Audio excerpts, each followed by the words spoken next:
Hello all, it's Grandma again. I have another special Jewish folk tale for you tonight. This is the story of Samson.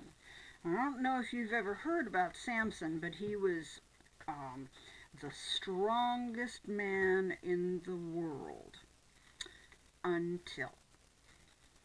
So, now there was a man from the tribe of Dan, and his name was Manoah. He and his wife wanted to have a son. And so when their son was born, an angel told he and his wife that he should be brought up as a Nazarite with these strict rules that he must not drink wine or any other alcohol or eat unclean food. And he must allow his hair to grow long. It must never be cut. And the angel gave his promise. He is the one who will take the lead in saving Israel from the power of the Philistines. Now, the Philistines were a neighboring nation that kept invading Israel, and at this point in time, the Philistines had taken a large portion of Israel. And so this angel was saying that this child was going to grow up to save the people from the Philistines. When the child was born, his mother named him Samson. He grew strong, for God was with him. When Samson grew to be a sturdy youth, he became restless. He left the farm to go to the village of Timnah across the border. There he fell in love with a pretty girl, and he came home and asked his father and mother to help him in his marriage plans. I saw a woman in Timnah, he said, one of the Philistine girls. Now get her for me in marriage. Now his parents urged him to marry one of his own people, perhaps a young woman who loved and worshipped their God. But Samson wanted his own way. And he said to his father, "Get her for me. She is the one who suits me." On one of his trips to visit his girlfriend, a young lion came roaring out of the vineyard and attacked Samson. Catching the beast, the strong youth tore him to pieces with his bare hands. After visiting the girl, Samson returned home. And on the way home, he saw the carcass of the lion he had killed, and when he examined it closely, he found a swarm of bees were storing honey there. He scooped out some of the honey and ate it as he went along his journey. Soon after this, Samson married that Philistine girl, and he invited 30 young men to a wedding feast. To entertain his guests, Samson made a riddle, saying, "Let me perform you a riddle. If you can solve it for me in 7 days of this feast and find it out, I'll give you 30 linen robes and 30 festal garments. But if you're unable to tell me, then you must give me 30 linen robes and 30 festal garments." "Oh, so give your riddle," they said to him. "Let us hear it." So he said to them, "Out of the eater came something to eat, and out of the strong came something sweet." For 3 days these young men puzzled over the riddle, and they could not guess the answer. On the 4th day they went to Samson's wife and said, "Coax your husband to solve the riddle for us, lest we burn up your house and your father's house.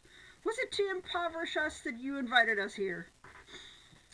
They didn't want to pay him those linen garments. So Samson's wife cried on her husband's shoulder and begged him to tell her the answer. Her tears finally weakened him, so he gave her the secret. She immediately went to the young men and gave the answer to this hard riddle, which they had not been able to solve. So on the last day of the feast, the 30 men came to Samson and said, "What is sweeter than honey, and what is stronger than a lion?" Knowing that his wife had let the secret out, Samson said, If you had not plowed with this heifer of mine, you would not have found out this riddle of mine." Boiling with anger, Samson left the feast for Ascalon, a Philistine city, where he slew 30 men and stripped them of their clothing. Then he returned to Timnah with their garments and gave them to the young Philistines to fulfill his bargain. He was so furious, however, that he went straight to his father's house and would not stop to see his wife. Shortly after this, though, Samson took a present and went to see his wife, but his father-in-law met him and would not let him into the house. "I thought, of course, that you must simply hate her," her father said, "so I gave her to your rival." Now Samson was mad. He said to himself, "This time I'm going to get even with the Philistines. So I'm going to do them some harm." I don't think Samson's a very nice man. He went out in the hills and he snared 300 foxes. Then he tied 2 foxes together by their tails and then fastened a flaming torch between their tails. And in this way he turned 150 pairs of foxes loose in the grain fields of the Philistines with flaming tails. They ran through the fields, setting the wheat on fire. All the wheat fields and the vineyards and the olive groves were destroyed. "Who has done this?" said the Philistines. "Samson, the son-in-law of the Timnite," it was said. In revenge, the Philistines set fire to the house where Samson's wife lived and burned her and her father to death. Then Samson said to the mob, "You can never do such a thing without my taking revenge on you, but after this I will quit." Then he attacked the men of Timnah and killed many of them. All of this strife and slaughter came about because Samson disobeyed his parents and refused to be loyal to God. Tired of his mistakes, Samson, who had always wanted his own way, went to live alone in a cave in Etam. Samson! The name strikes terror to the Philistines. They sought to kill this mighty judge who has done so much damage to them. Now a band of Philistine warriors came up against the tribe of Judah and raided the town of Lehi. "Why have you come against us?" said the Judeans. "We have come to take Samson prisoner," they said, "that we may do to him as he did to us." 3,000 men of Judah went down to the cave at Etam and found Samson and said to him, "Did you not know that the Philistines hold sway over us? We come down here to take you prisoner and turn you over to the Philistines." "Swear to me that you will not fall upon me yourselves," said Samson. "No," they replied, "we will but take you prisoner, and will turn you over to them, but we won't kill you." So Samson allowed his fellow Israelites to bind him with 2 pieces of new rope, and then they took him to the Philistines at Lehi. Then the Philistines saw the men of Judah bringing Samson as a prisoner. They shouted for joy and rushed out to meet them. But then the power of God came upon Samson, and he snapped the ropes that bound him. He picked up the jawbone of an ass that had died by the roadside, whose bones had been picked clean by vultures, and with this he attacked the Philistines and killed 1,000 of them. Then Samson shouted triumphantly, "With this red ass's jawbone I have dyed them red. With the red ass's jawbone I have felled 1,000 men." Can you imagine hitting somebody with the jawbone of a donkey? Now, the jawbone of a donkey is big. It's like a foot long at least. But to kill 1,000 men with the jawbone of a donkey, wow. Soon after this, Samson went to Gaza, the chief city of the Philistines. And when the people of the city saw this strong man, they said, "Oh, Samson has come here." They waited and watched for him and saying, "As soon as the morning dawns, we'll kill him." But at midnight, Samson went out to the city gate, which was locked, and when he could not get out, he took hold of the gateposts and picked them up, together with the bars. And he took these huge gates on his shoulders and carried them out to the top of the hill and escaped his enemies. So here's a picture of Samson carrying the gates. That's the gates of the whole city, not just of a farm. So he's carrying the gates. Even after these experiences, Samson did not learn that he should stay away from the heathen Philistines. Even though he was a judge, an official in Israel, he fell in love with a Philistine woman again. This woman's name was Delilah, and she lived in the valley of Sorek. The Philistine chiefs came to her and said, "Coax him and find out why his strength is so great, and how we can overpower him and bind him helpless, and we will give you 1,100 shekels of silver." So Delilah said to Samson, "Do tell me, why is your strength so great, and how could you be bound helpless?" So Samson said to her, "Well, if I was to be bound with 7 fresh bowstrings that have not been dried, I would become weak and like any other man." So Delilah told the Philistine chiefs what he had said, and they brought to her bowstrings, and she bound him. And when the chiefs came in to capture him, he snapped the bowstrings as if they were straw. So the source of his strength was not discovered. Then Delilah said, "Oh, Samson, there you've trifled with me and told me lies. Now do tell me how you could be bound." So he said to her, "Well, if I were bound with new ropes that have not been used, I would become weak and like any other man."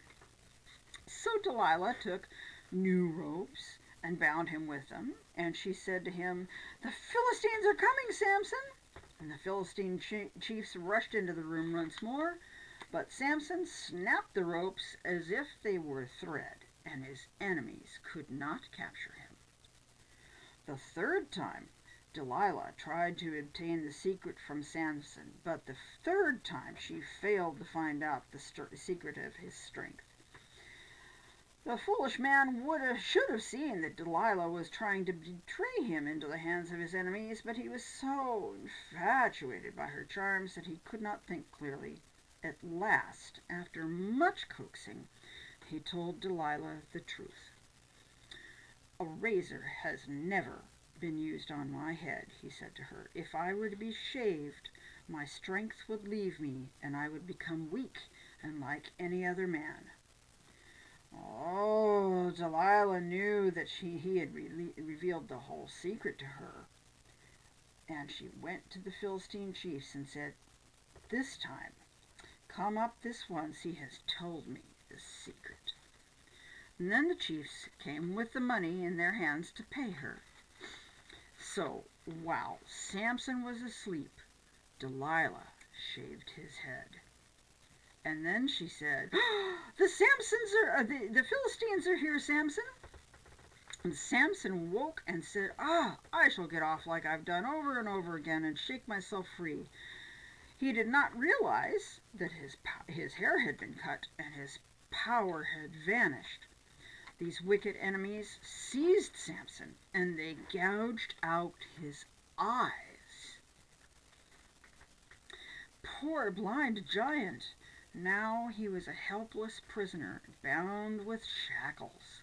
And the Philistines took him to Gaza, where he turned the stone to grind grain.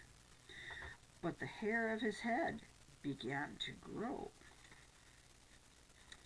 John Milton, the famous English poet, was also blind, and he imagined Samson speaking in one of his magnificent poems, "O glorious strength, put to the labor of a beast, debased, lower than a bondslave, promise that I should Israel from Philistine yoke deliver.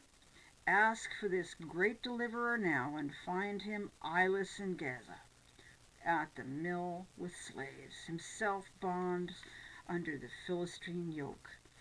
O loss of sight, of thee I most complain, blind among enemies, worse than chains, life in captivity among inhuman foes." So to celebrate the capture of the mighty Samson. The Philistines held a lavish feast at which they made offerings to their idol Dagon. In their merrymaking, they said, "Our God has delivered the enemy Samson into our power." The revelers shouted for the blind Samson to be brought into the feast for all to see. "Summon Samson that he may make sport for us." Soon a boy appeared, leading the blind giant. When Samson's enemies saw him, they laughed and jeered. And Samson told the boy who was leading him to take him near the pillars that supported the great hall. And he said, "Put me so that I can feel the pillars on which the building is supported, that I may lean on them." Well, this hall of chiefs of the Philistines, about 3,000 men and women, were present.